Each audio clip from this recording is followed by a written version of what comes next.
प्रिय भक्तजनों, आप सभी को आमल की एकादशी, आंवला एकादशी और रंग भरी एकादशी की हार्दिक शुभकामनाएं। आज फाल्गुन मास के शुक्ल पक्ष की एकादशी तिथि है और इस एकादशी को आमल की एकादशी के नाम से जाना जाता है। आमल की एकादशी की व्रत कथा को सुनने से मनुष्यों के सभी पाप और संकट कट जाते हैं तथा समस्त मनोकामनाओं की पूर्ति होती है। तो आइए भगवान श्री लक्ष्मी नारायण जी के चरणों का ध्यान करते हुए आमल की एकादशी व्रत की संपूर्ण व्रत कथा और एकादशी माता की कथा को सुनते हैं। महाभारत काल के समय जहाँ पर इंद्रप्रस्थ के राजमहल में धर्मराज युधिष्ठिर अपने राज सिंहासन पर बैठे मन में एकादशी व्रत के गूढ़ रहस्य को समझने की इच्छा लिए बैठे हुए थे, तभी महल के द्वार पर एक भव्य रथ रुका, जिसके ध्वज पर गरुड़ की छवि चमक रही थी। रथ से उतरे पीतांबरधारी श्री कृष्ण, उनके दर्शन मात्र से वातावरण दिव्यता से भर गया। युधिष्ठिर महाराज ने उन्हें आसन पर विराजमान कराकर हाथ जोड़कर पूछा, हे माधव, यह एकादशी किस प्रकार पूजनीय है, हमें इसके महत्व का बोध कराइए। श्री कृष्ण ने मंद मुस्कान के साथ कहा, हे धर्मराज, फाल्गुन शुक्ल एकादशी 2 कारणों से अत्यंत शुभ मानी जाती है। इसी दिन भगवान शिव माता पार्वती को लेकर काशी लौटे और उनके भक्तों ने रंगों से उनका स्वागत किया। वहीं भगवान विष्णु के प्रिय वृक्ष आंवले का पूजन करने से भक्तों को पुण्य की प्राप्ति हुई। यह एकादशी जीवन में आनंद और मोक्ष दोनों का ही द्वार खोल देती है। महाभाग, तुम्हें इस समय वह प्रसंग सुनाता हूँ जिसे राजा मानधाता के पूछने पर एक समय महात्मा वशिष्ठ जी ने कहा था। फाल्गुन शुक्ल पक्ष की एकादशी का नाम आमल की एकादशी है। इसका पवित्र व्रत विष्णु लोक की प्राप्ति कराने वाला है। राजा मानधाता ने पूछा, हे द्विज श्रेष्ठ, यह आमल की कब उत्पन्न हुई, मुझे बताइए। तब वशिष्ठ जी ने कहा, महाभाग सुनो, पृथ्वी पर आमलकी की उत्पत्ति किस प्रकार हुई वह बताता हूँ। आमलकी महान वृक्ष है जो सब पापों का नाश करने वाला है। भगवान श्री विष्णु के थूकने पर उनके मुख से चंद्रमा के समान कांतिमान एक बिंदु प्रकट हुआ। वह बिंदु पृथ्वी पर गिरा और उसी से आमलकी अर्थात आंवले का महान वृक्ष उत्पन्न हुआ। यह सभी वृक्षों का आदिभूत कहलाता है। इसी समय समस्त प्रजाजनों की सृष्टि करने के लिए भगवान ने ब्रह्मा जी को उत्पन्न किया। उन्हीं से इन प्रजा की सृष्टि हुई। देवता, दानव, गंधर्व, यक्ष, राक्षस, नाग तथा निर्मल अंतःकरण वाले महर्षियों को ब्रह्मा जी ने जन्म दिया। उनमें से देवता और ऋषि उस स्थान पर आए जहां विष्णु प्रिया आमलकी का वृक्ष था। महाभाग, उसे देखकर देवताओं को बड़ा विस्मय हुआ। वे एक दूसरे पर दृष्टिपात करते हुए उत्कंठा पूर्वक उस वृक्ष की ओर देखने लगे और खड़े खड़े सोचने लगे कि पाकड़ आदि वृक्ष तो पूर्व कल्प की ही तरह हैं, जो सब के सब हमारे परिचित हैं, किंतु इस अद्भुत वृक्ष को हम नहीं जानते। उन्हें इस प्रकार चिंता करते देखकर तभी आकाशवाणी हुई, महर्षियों, यह सर्वश्रेष्ठ आमलकी का वृक्ष है जो श्री विष्णु को प्रिय है। इसके स्मरण मात्र से गोदान का फल मिलता है। स्पर्श करने से इससे 2 गुना और फल भक्षण करने से 3 गुना पुण्य प्राप्त होता है। इसलिए सदा प्रयत्न पूर्वक आमलकी का सेवन करना चाहिए। यह सब पापों को हरने वाला वैष्णव वृक्ष बताया गया है। इसके मूल भाग में श्री विष्णु, ऊपरी भाग में श्री ब्रह्मा, स्कंद में परमेश्वर भगवान रुद्र, शाखाओं में मुनि, टहनियों में देवता, पत्तों में वसु, फूलों में मरुदगण और फलों में समस्त प्रजापति वास करते हैं। आमल की सर्वदेवमयी बताई गई है। विष्णु भक्त पुरुषों के लिए ये परम पूज्य है। ऋषि बोले, अव्यक्त स्वरूप से बोलने वाले महापुरुष, हम लोग आपको क्या समझें? आप कौन हैं? देवता है या कोई और? हमें ठीक ठीक बताइए। आकाशवाणी हुई, जो संपूर्ण भूतों के कर्ता और समस्त भवनों के सृष्टा हैं, जिन्हें विद्वान पुरुष भी कठिनता से देख पाते हैं, वही सनातन विष्णु मैं हूँ। देवाधिदेव भगवान विष्णु का कथन सुनकर उन ब्रह्म कुमार महर्षियों के नेत्र आश्चर्य से चकित हो गए। उन्हें बड़ा विस्मय हुआ। वे आदि अंत रहित भगवान की स्तुति करने लगे। ऋषि बोले, संपूर्ण भूतों के आत्मभूत आत्मा एवं परमात्मा को नमस्कार है। अपनी महिमा से कभी च्युत न होने वाले अच्युत को नित्य प्रणाम है। अंतर रहित परमेश्वर को बारंबार प्रणाम है। दामोदर, कवि और यज्ञेश को नमस्कार है। मायापते आपको प्रणाम है। आप विश्व के स्वामी हो, आपको नमस्कार है। ऋषियों के इस प्रकार स्तुति करने पर भगवान श्री हरि संतुष्ट हो गए और बोले, महर्षि, तुम्हें कौन सा अभीष्ट वरदान दूं? तब ऋषि बोले, भगवान, यदि आप संतुष्ट हैं तो हम लोगों के हित के लिए कोई ऐसा व्रत बताइए जो स्वर्ग और मोक्ष रूपी फल प्रदान करने वाला हो। श्री विष्णु बोले, महर्षियों, फाल्गुन शुक्ल पक्ष में यदि पुष्य नक्षत्र से युक्त द्वादशी हो तो वह महान पुण्य देने वाली और बड़े बड़े पातकों का नाश करने वाली होती है। हे द्विजवरों, उसमें जो विशेष कर्तव्य है उसको सुनो। आमल की एकादशी में आंवले के वृक्ष के पास जाकर वहां रात्रि में जागरण करना चाहिए। इससे मनुष्य समस्त पापों से छूटता है और सहस्त्र गोदान का फल प्राप्त करता है। विप्रगण, यह व्रतों में उत्तम व्रत है जिसे मैंने तुम लोगों को बताया है। ऋषि बोले, भगवान, इस व्रत की विधि भी बताइए। यह कैसे पूर्ण होता है? इसके देवता, नमस्कार और मंत्र कौन कौन से बताए गए हैं? उस समय स्नान और दान कैसे किया जाता है? पूजन की कौन सी विधि है और उसके लिए मंत्र क्या है?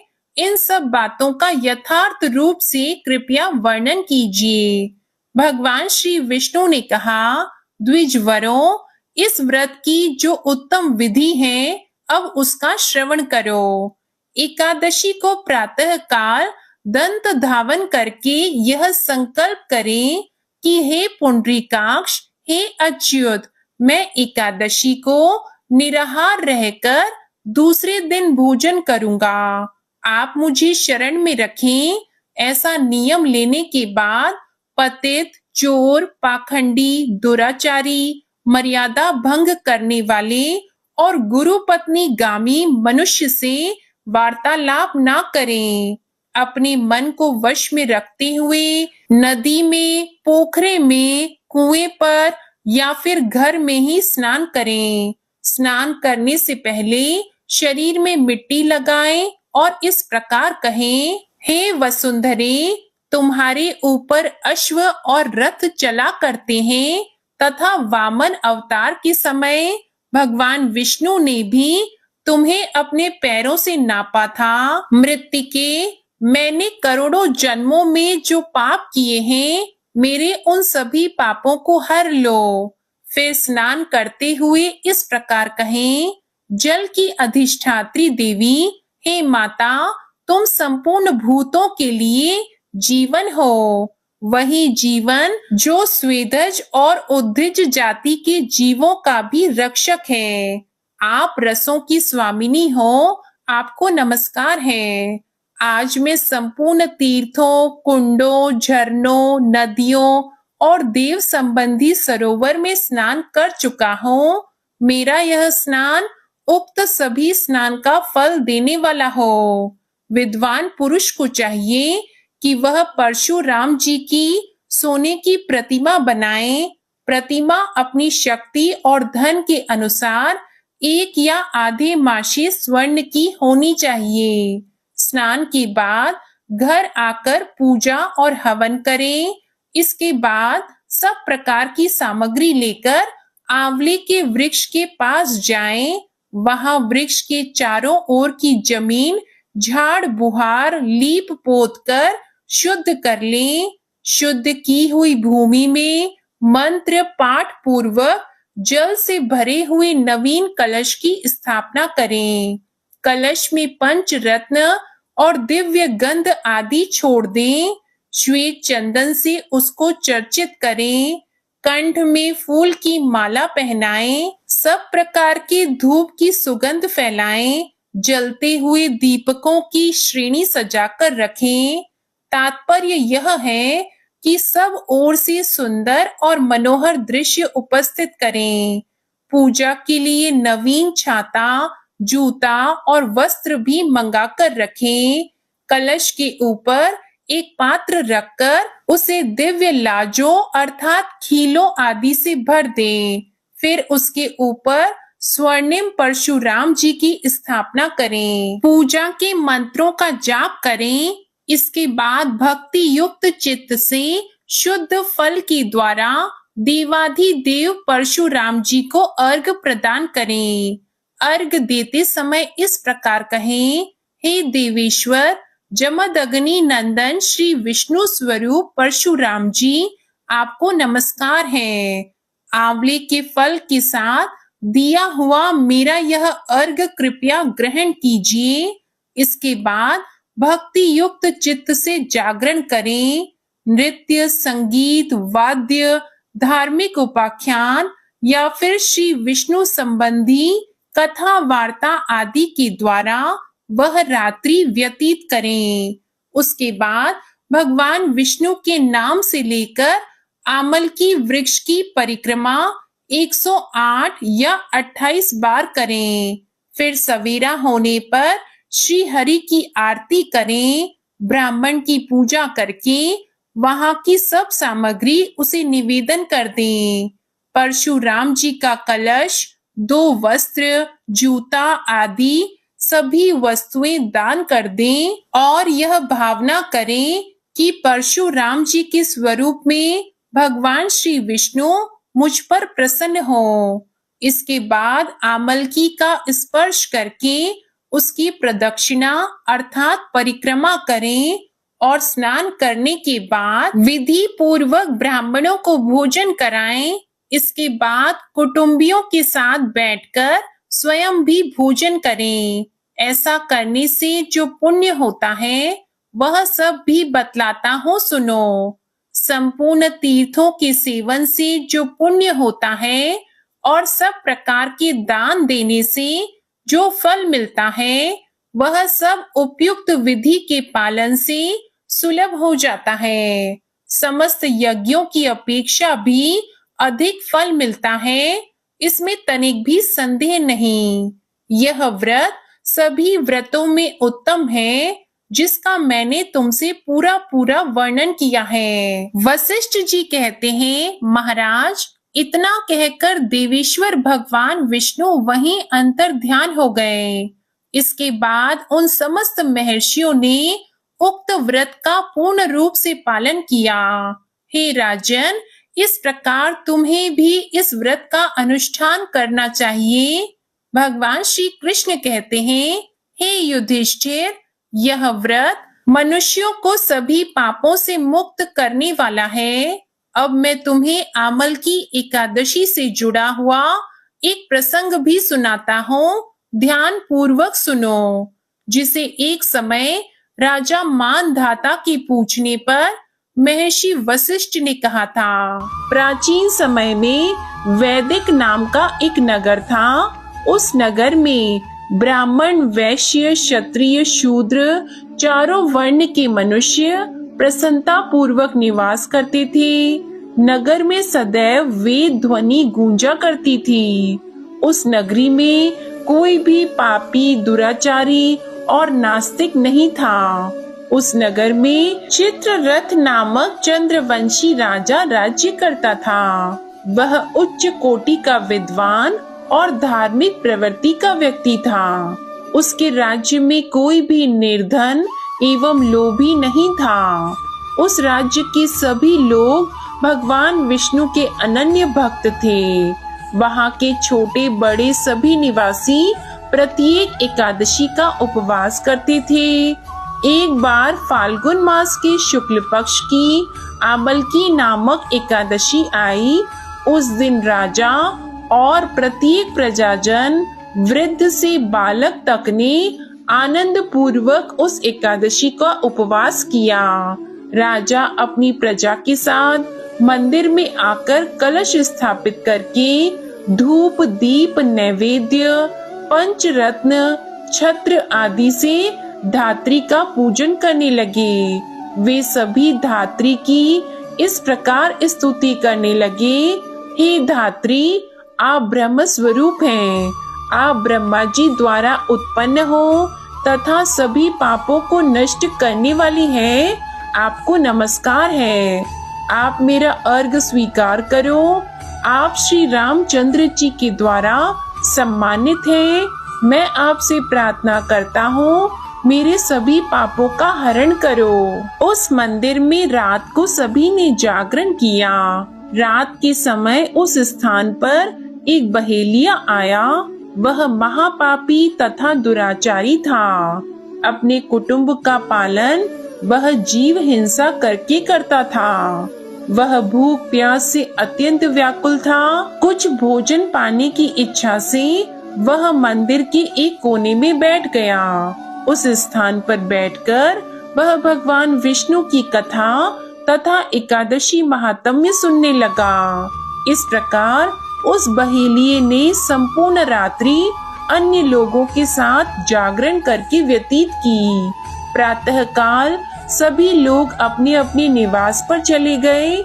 इसी प्रकार वह बहेलिया भी अपने घर चला गया और वहां जाकर भोजन किया।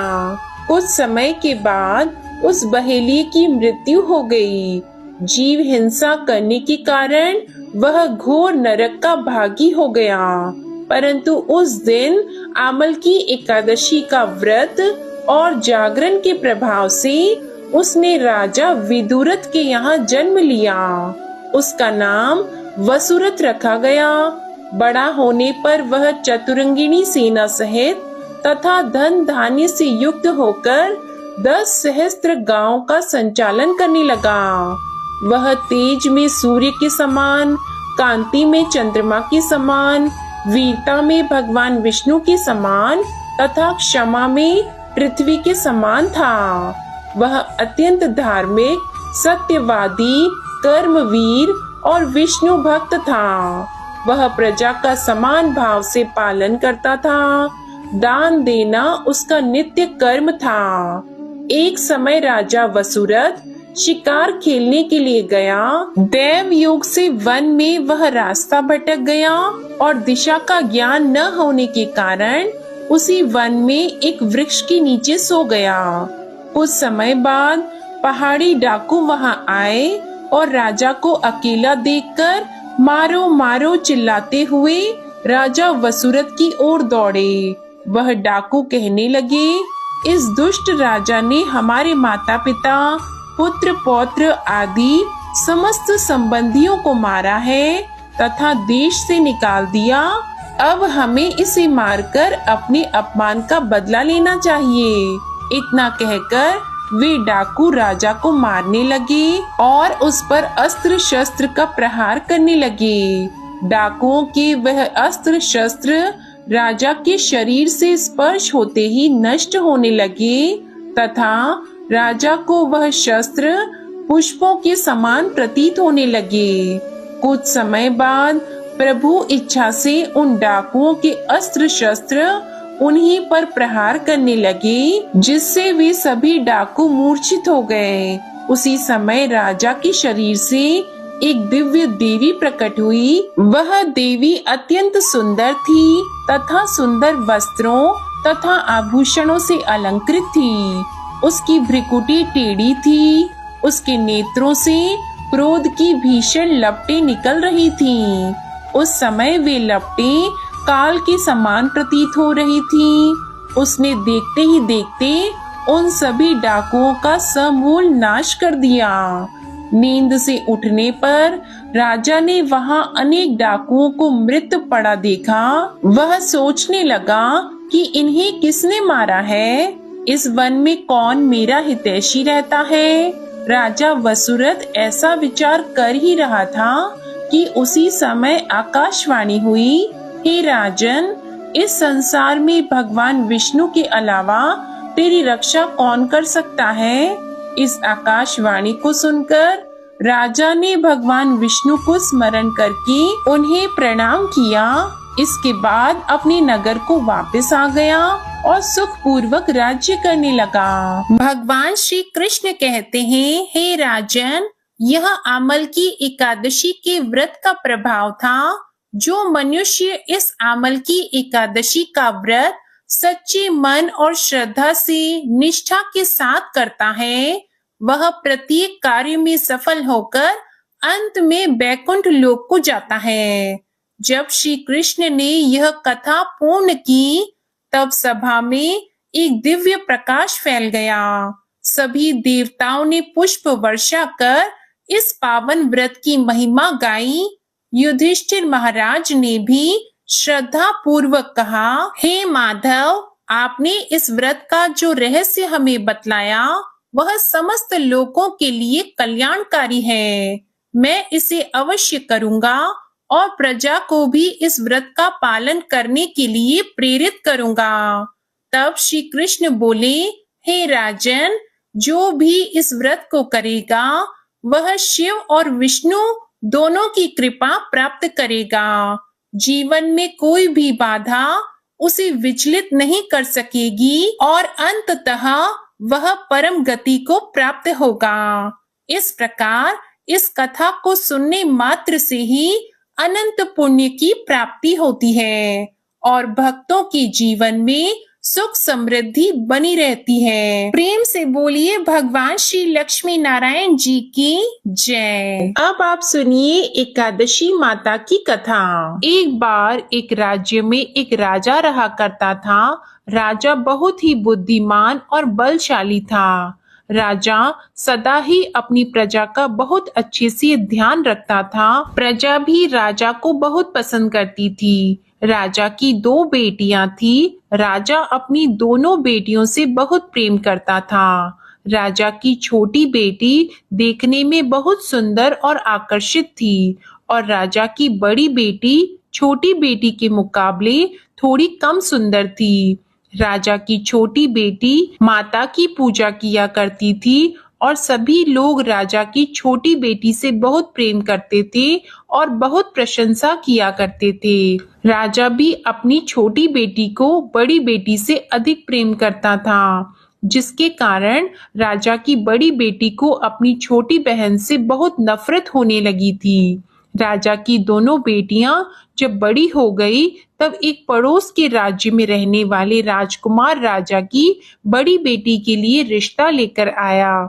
लेकिन जैसे ही उस राजकुमार की नजरें राजा की छोटी बेटी पर पड़ी, तो वह राजकुमार राजा की छोटी बेटी पर आकर्षित हो गया और छोटी बेटी से पहली नजर में प्रेम करने लगा। उस राजकुमार ने राजा की बड़ी बेटी के साथ विवाह करने से मना कर दिया और उसने राजा से कहा कि मैं आपकी छोटी बेटी से विवाह करना चाहता हूँ। ये सब देखकर राजा की बड़ी बेटी अपनी छोटी बहन से बहुत क्रोधित हो गई और राजा की बड़ी बेटी ने अपनी छोटी बहन को अपना सबसे बड़ा दुश्मन मान लिया।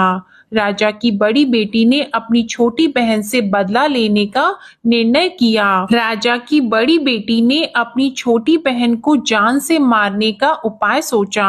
राजा की बड़ी बेटी ने अपनी छोटी बहन को मारने के लिए सबसे पहले एक लड्डू में जहर मिलाकर अपनी छोटी बहन को दे दिया और उसको लड्डू खाने के लिए कहा। लेकिन लड्डू खाने के बाद भी छोटी बहन को कुछ भी नहीं हुआ।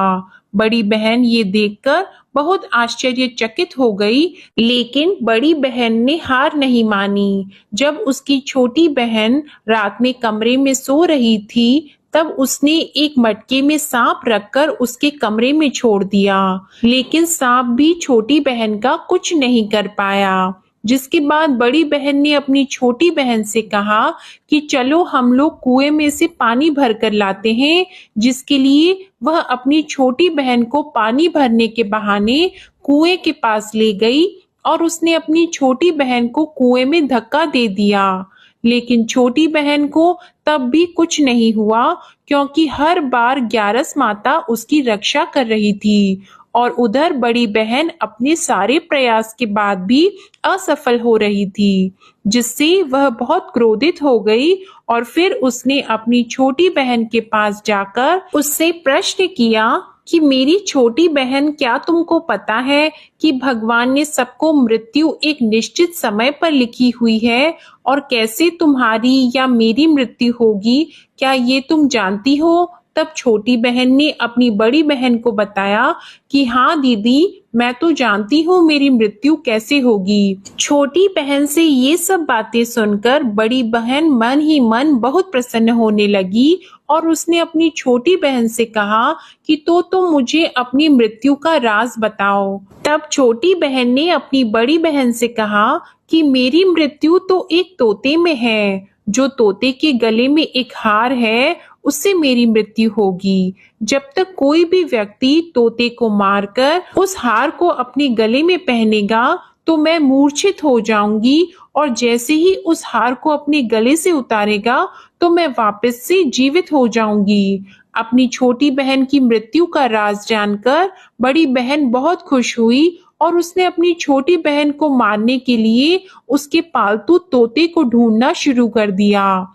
और छोटी बहन को इस बात का आभास हो गया था कि कोई उसकी जान लेना चाहता है, जिसके लिए वह अपने पिताजी के पास गई और उसने अपने पिताजी से कहा कि पिताजी, मेरी मृत्यु के बाद आप मुझे मत जलाइएगा, बल्कि आप मुझे अपनी पुरानी वाली हवेली में एक पलंग में लिटाकर छोड़ दीजिएगा।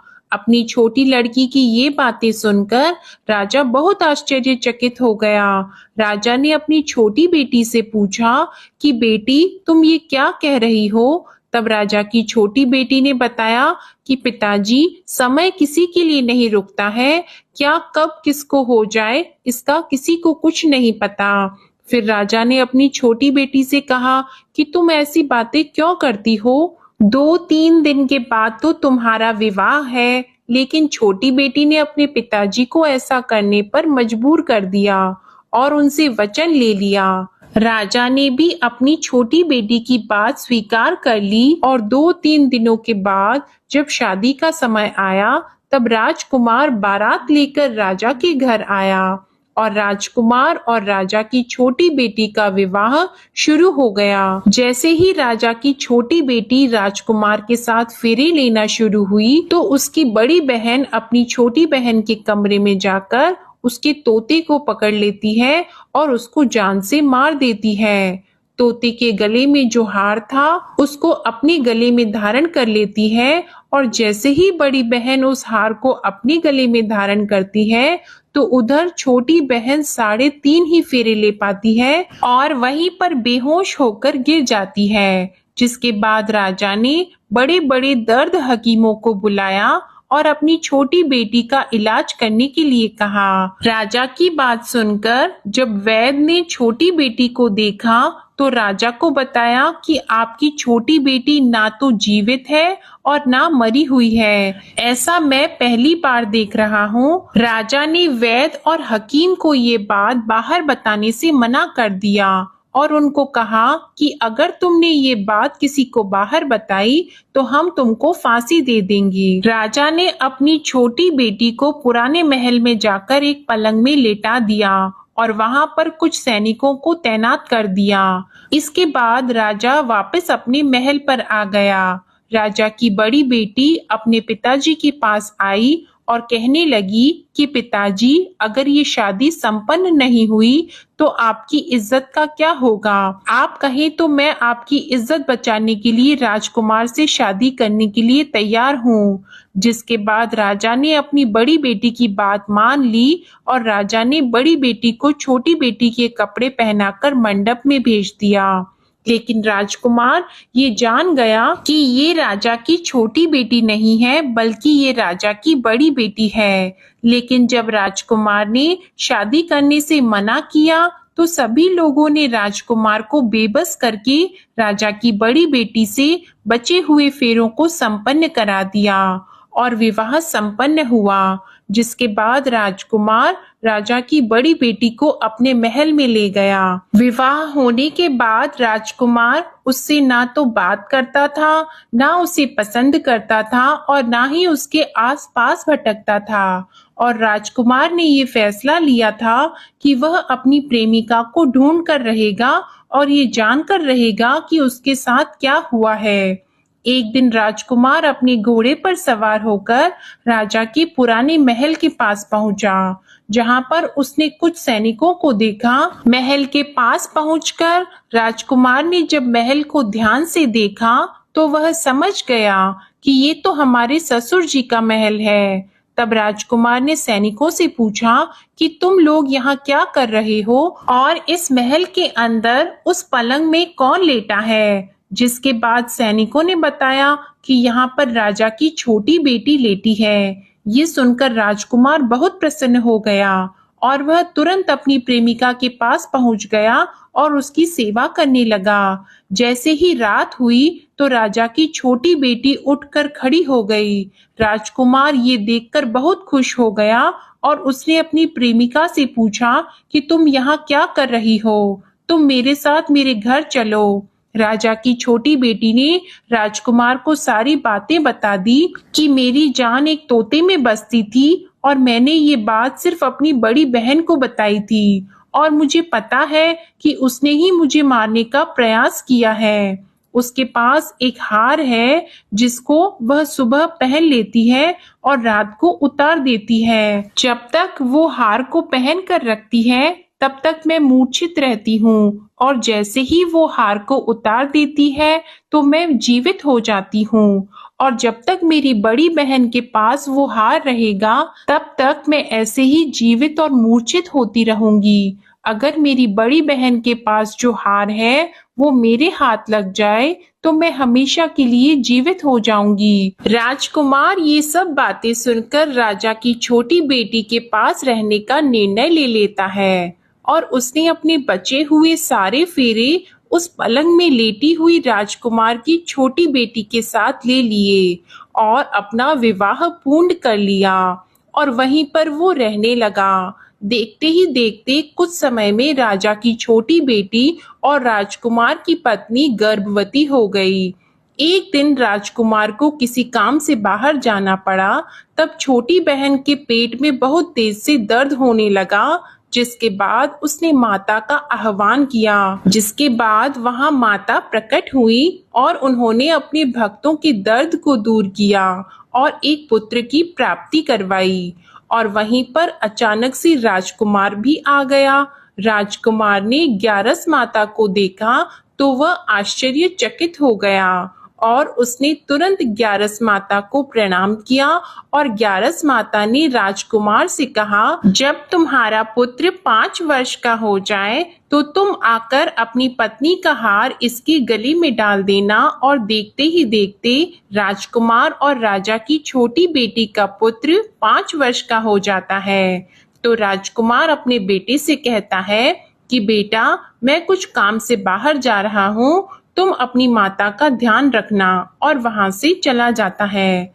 राजा को बाहर निकलता देखकर बड़ी बहन के सैनिक देख लेते हैं और बड़ी बहन को जाकर सारी बातें बता देते हैं, जिसके बाद बड़ी बहन अपनी छोटी बहन के पुत्र को वहां से उठवा लेती है और उसको मरवा देती है। छोटी बेटी के पुत्र के 2 टुकड़े करवा देती है। पहला टुकड़ा चक्के के पास छुपा देती है और दूसरा टुकड़ा अपने पलंग के नीचे रख लेती है। अब ग्यारस माता भिखारी का रूप लेकर आती है और एक भिखारी का रूप रखकर बड़ी बहन के पास चली जाती है, जिसके बाद वहां पर भिक्षा मांगने लगती है। तो बड़ी बहन अपने नौकरों से कहती है कि जाकर भिक्षा दे दो, लेकिन जैसे ही नौकर ग्यारस माता को भिक्षा देने के लिए आते हैं तो माता उन्हें मना कर देती है और कहती है कि मैं तुम्हारी महारानी से ही भिक्षा लूंगी। जिसके बाद बड़ी बहन स्वयं ही भिक्षा देने के लिए माता के पास आती है। तब माता एक बिल्ली का रूप लेकर उसके कमरे में चली जाती है और वहां पर छोटी बेटी के पुत्र के 2 टुकड़े को आपस में जोड़ देती है और उसे जीवित कर देती है। फिर उसे वहां से ले जाती है। राजकुमार अपने बेटे को लेकर अपनी पत्नी के पास जाता है और उससे कहता है कि तुम इसका ध्यान रखना। अगर तुम इस बच्चे का अच्छे से ध्यान रखोगी तो मैं तुमसे बात करूंगा। एक दिन राजकुमार अपने बच्चे से कहता है कि तुम मम्मी से उनके गले का हार मांग लो। तो अपने पिता की बात मानकर राजकुमार का लड़का अपनी मम्मी के पास जाता है और कहता है कि मम्मी मुझे तुम्हारा हार चाहिए। यह सुनकर पहले तो बड़ी बहन बहुत क्रोधित होती है, पर उसको यह याद आता है कि राजकुमार ने कहा था कि अगर मैं इस बच्चे का ध्यान अच्छे से रखूंगी तो वह मुझसे बात करेंगे, जिसके कारण वह हार उस बच्चे को दे देती है और वह तुरंत हार को ले जाकर अपने पिताजी को दे देता है। और तभी राजकुमार अपने बेटे को लेकर वहां से जाने लगता है और अपनी पत्नी से कहता है कि तुम हमारे लिए खाना बनाकर रखना, मैं शाम को आकर तुम्हारे साथ खाना खाऊंगा। और वह अपने बेटे को लेकर वहां से चला जाता है। जिसके बाद वह राजा के पास जाता है और उनको सारी बातें बता देता है। राजा अपनी बड़ी बेटी की ये करतूत सुनकर बहुत क्रोधित होते हैं और अपनी परवरिश पर ही दोष देने लगते हैं। राजकुमार को अपनी छोटी बेटी के साथ रहने के लिए आदेश दे देते हैं। इस प्रकार ग्यारस माता की कृपा से राजकुमार और राजा की छोटी बेटी सुखपूर्वक रहने लगे। प्रेम से बोलिए एकादशी माता की जय। प्रेम से बोलिए माता लक्ष्मी और भगवान विष्णु की जय।